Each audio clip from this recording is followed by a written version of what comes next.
Why is it when the plane gets hit with a lot of turbulence, everyone's praying to God and no one's an atheist, yet when the plane lands, I know you know how it feels when it hits the runway, everyone's calm and you get heedless once again. Fear is the greatest truth teller.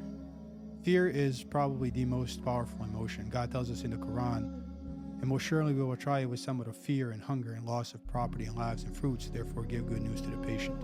So fear, it's not a fear of flying, it's fear of death. It's not a fear of heights, it's fear of death. It's not a fear of freaking spiders, it's fear that the spider is going to harm you and kill you, right? Poisonous animals.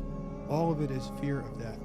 And when we are faced with imminent death, when we think the test is about to be over, when we think the pleasures are about to be over, we are terrified. And every single person prays to God. They even say there's no atheist in foxholes.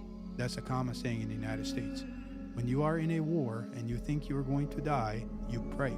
It is fitra. That's the Arabic word for it, right? It is a human nature. It is what we all have built in us.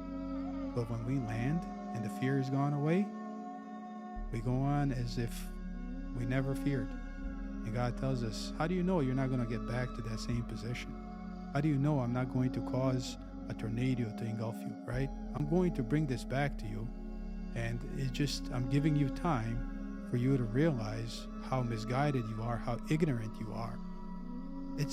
I would say that experiencing that kind of fear is such a benefit. Experiencing it and surviving is such a benefit that every person should capitalize on, because that is when you are truly awake and you see the reality of God. That's why you're praying. Even though you may not technically believe in God, you're still praying so you know that's inside.